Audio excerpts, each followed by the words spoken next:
How to open terminal in the Codex desktop application. So hey guys, welcome to this tutorial.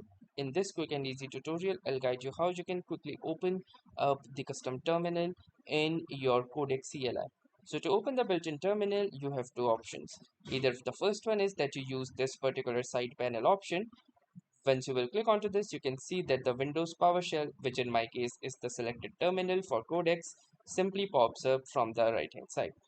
To trigger this particular action, I can also choose to press the Control Alt and the B command in sync.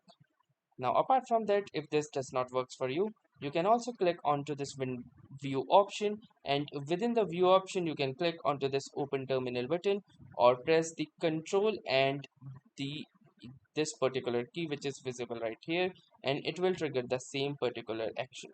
So that's how easily you can open and close the terminal in your Codex desktop application. So that was all for this tutorial. Thanks for watching and have a nice day.